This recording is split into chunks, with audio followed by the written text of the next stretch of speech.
Good morning and welcome back to our Ask the Agronomist Facebook Live. We are here today with Phil inside, fortunately or unfortunately. I don't know, depends on your area of the state, I guess.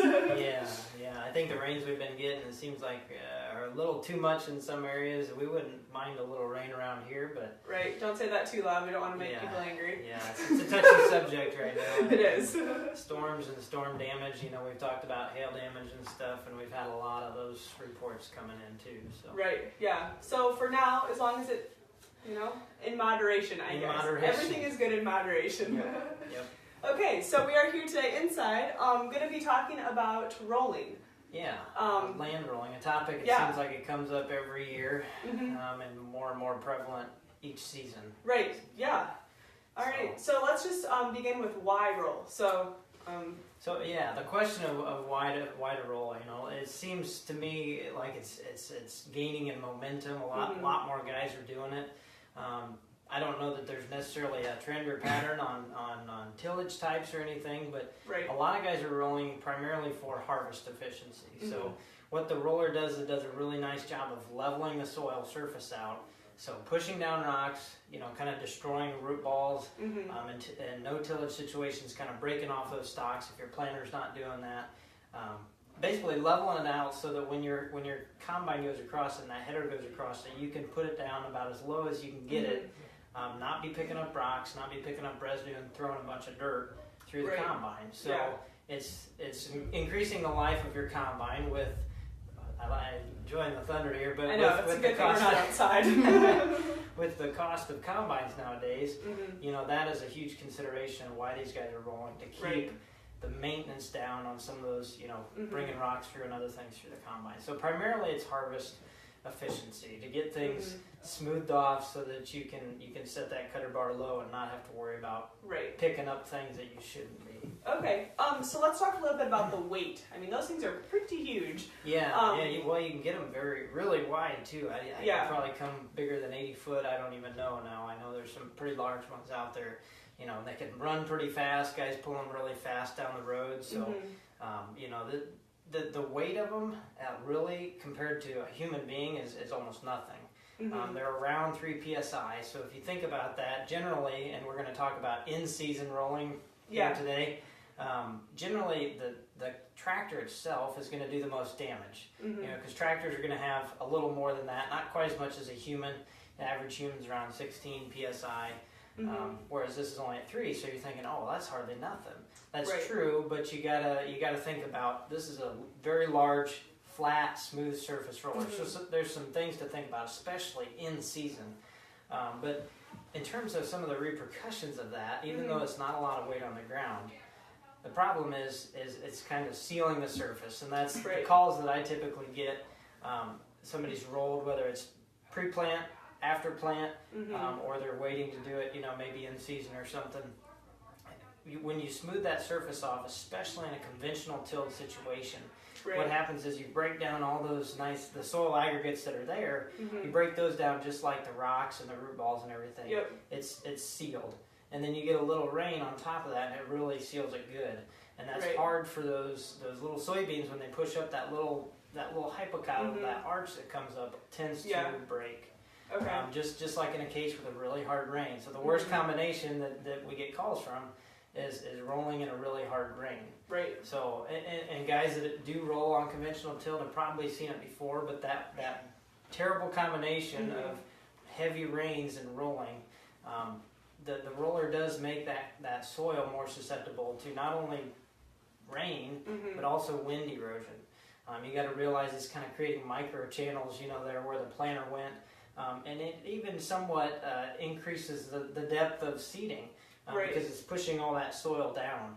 A lot of guys use these, I know, for kind of like a cultipacker, and in my opinion, using it like in a clover or alfalfa seeding to get better seed-to-soil contact. And I know that's what a lot of the companies will talk about, increased yields, getting better emergence, getting that better seed-to-soil contact. But there's that trade-off. If you're packing that soil surface and then you get a hard rain, it's going to be really tough. You better be ready with the other tool, the rotary hoe to come out, maybe and try and rescue it too. So there's a trade-off there when it comes to that. There's a fine line of. There's a fine line. A lot of things you can't control. Yep. Yeah. You just got to realize there's two sides of the coin when it comes to rolling. You know, there's advantages in the harvestability and efficiency on that side, but then there's also, you know, some negatives that can happen because of it. Right. So. Okay. So let's then chat about when to roll. I know you wanted to touch on in-season rolling. When is it too late? Seems like people have asked more and more as the years go on, because people don't get it done. Right. You know, unless you're pulling it right behind your planter or right in front of your planter or something, they may not get it done before the crop starts to emerge. So when do you do it? Do you wait? So there's a lot of research going on. You know, we've even done it here on our farm. And not seen a yield decrease up to about V3, V4, and that's what most universities will say. Typically around the V3, the third trifoliate, you know, it's going to be a few inches tall. Right. That it's safe to roll. However, you still need to think about some of the things that would maybe help or hurt that. So, you know, the plants are a little more elastic when it's really hot and humid. So that would be your best day. You know, when they say not to stand out in the sun, get sunburned, that's when you want to roll. Yeah. You know, the heat of the day, when it's hot, those plants are elastic, they're kind of flimsy. They'll roll over better and not damage the plant. Because what you don't want to do is go out there in the early morning or late evening, maybe when they're a little more fragile, and snap them off. Right. Because likely they'll regrow because they probably, one of those nodes survived. Even if the cotyledonary node's still there, it will do like some guys do with cobra or with rolling, damage the plant so it regrows and throws out branches. Right. It will regrow, but you have stunted it. So Iowa State did a study a couple years back at V6 just to see, and it did decrease by about 9 bushel. So remember, there is a time frame in there that you need to get it rolled by. So go out there, make sure it's not wet. Make sure the leaves are not wet. So like a morning with dew, not a good idea, because what's going to happen, those leaves are going to stick to the roller and pull them up and out of the ground. So there's a lot of potential issues with that. And even when you don't completely damage the plant, you're still damaging it some. So you got to remember that. Okay, am I pushing it too far? Am I going to cause lodging issues? And the other thing is, if it's wet, you got to remember, if you do damage the plant, break it off, or you're trying to increase those branches that come out, that there's also a chance for infection by diseases. So, so those are some of the trade-offs. But I would say, from what I've seen, it doesn't hurt yield.